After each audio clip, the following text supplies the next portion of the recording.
Les comparto una experiencia. El día de ayer conversaba con un amigo de la infancia. Tenía muchos años de no platicar con él y nos habíamos perdido la pista luego de que él se casara y se fuera a vivir a otra ciudad. Yo de igual forma me alejé un poco de su amistad al casarme, pero con el paso del tiempo y un matrimonio fallido, decidí buscar antiguas amistades para apoyarme y superar el proceso del duelo de forma más relajada. Con ese amigo en particular compartí muchas situaciones de la infancia que enfrentamos juntos, momentos importantes y de alguna forma situaciones paranormales, sin saber realmente que lo eran. Cubetitas fue la primera de esas experiencias que recuerdo haber experimentado de algún modo con él, aunque no fue la única ni la última. Pero la distancia y el tiempo nos separaron hasta que finalmente el destino nos volvió a juntar y de alguna forma comenzamos a tener comunicación nuevamente. Amistades sólidas a fin de cuentas. Ayer, mientras pasaba un momento de ocio, no pude evitar escribirle, saludarlo, para ver cómo estaba y entre cosas triviales, risas y bromas soeces, además de memes insospechados, recomendados, un evento que nos dejó marcados siempre muy jóvenes. Pero no nos pasó a nosotros, más bien fue una experiencia que le sucedió a uno de sus tíos y las subsecuentes consecuencias de su aventura paranormal. Fue lo que nos dejó con un pequeño sentimiento de espanto.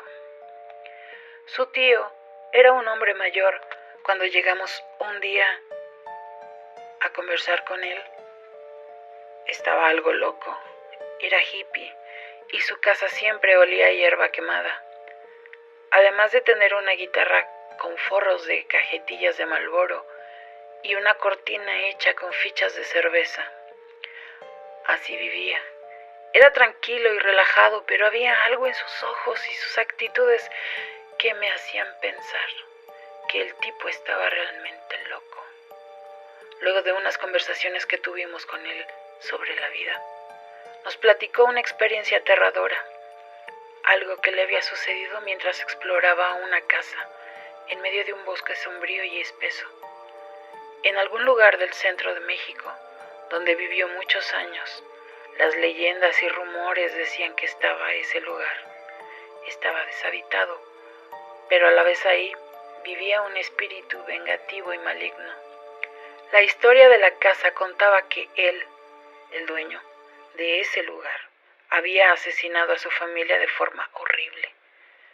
Luego de descubrir la infidelidad de su esposa, el hombre enloqueció y dio cuenta de ella y sus 2 pequeños hijos, para después cortarse las venas, muriendo desangrado.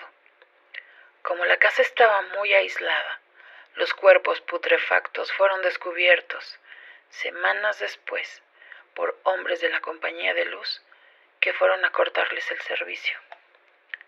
A partir de ahí comenzó su leyenda, y a partir de ahí muchos entusiastas de lo sobrenatural quisieron explorar el lugar.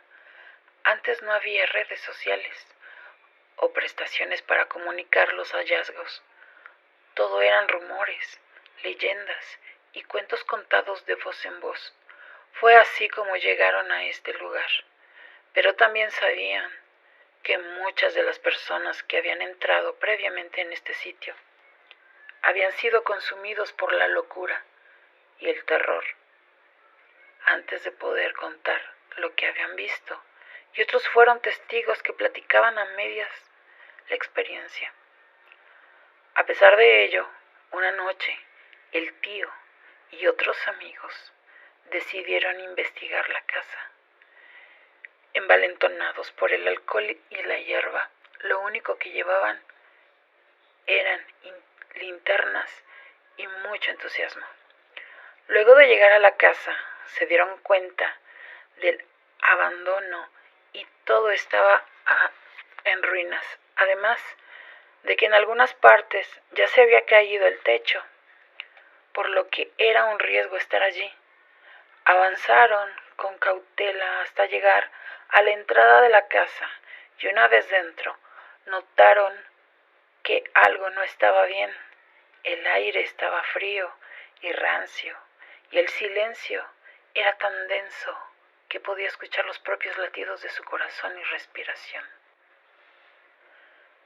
Casi estaban a punto de abandonar su cruzada, cuando de pronto una repentina sombra apareció en el pasillo. El tío la describía como alta y delgada, y al salir a la vista, se dieron cuenta de la realidad. No tenía piernas. De entre la apariencia vaporosa, se asomaba un rostro alargado y gris con ojos vacíos y sin vida. El grupo de jóvenes sintieron que el vapor y el miedo los invadía. Ver algo inexplicable, algo que salió de toda proporción y que confirmaba que todas las historias que habían escuchado eran ciertas. No querían caer en la locura, y mucho menos morir por el miedo que esa cosa inspiraba. Así que trataron de huir, pero por alguna razón su entendimiento estaba bloqueado. Su sentido de orientación, debido al temor, fue alterado por los nervios y corrieron por toda la casa tratando de encontrar una salida. Pero en cada esquina habían más sombras y más presencias oscuras que parecían no reflejar la luz. Lo peor sucedió cuando finalmente llegaron a una puerta trasera, toda desvencijada.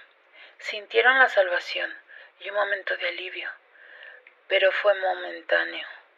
En el instante que vieron aparecer otra sombra, aún más densa, y esta, según el tío, tenía un par de cuernos en la cabeza, además que mandaba una energía tan agresiva que los hizo gritar de miedo.